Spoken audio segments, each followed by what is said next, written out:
እንኳን ደህና መጣችሁ። ይዘት ዩቲዩብ ነው። ዛሬ ስለ ላብራቶሪ እንማራለን። ላብራቶሪ እንግዲህ is the place where experiment is performed and it helps to develop the power of observation, skill and independent thinking ለነኚህ የሚያገለግል ቦታ ነው ላብራቶሪ። ላብራቶሪ ሪፖርት ሲጻፍ ደግሞ precise and clear መሆን አለበት።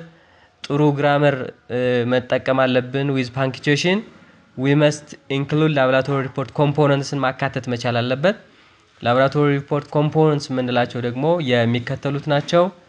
አንደኛ ዴት ነው፣ ሁለተኛ ታይትል፣ ሶስተኛ ኦብጀክቲቭ፣ አራተኛ ቲዮሪ፣ አምስተኛ ማቴሪያል ኦር ኢኩዊፕመንትስ መኖር መቻል አለበት፣ ስድስተኛ ኬሚካል ዩዝድ፣ ሰባተኛ ፕሮሲጀርስ ዊ ፎሎ፣ ስምንተኛ ኦብዘርቬሽንስ፣ ዘጠነኛ ሪዛልት፣ አስረኛ ዲስከሽን እንዲሁም 11ኛ ኮንክሉዥን ሊኖር ይገባል ማለት ነው።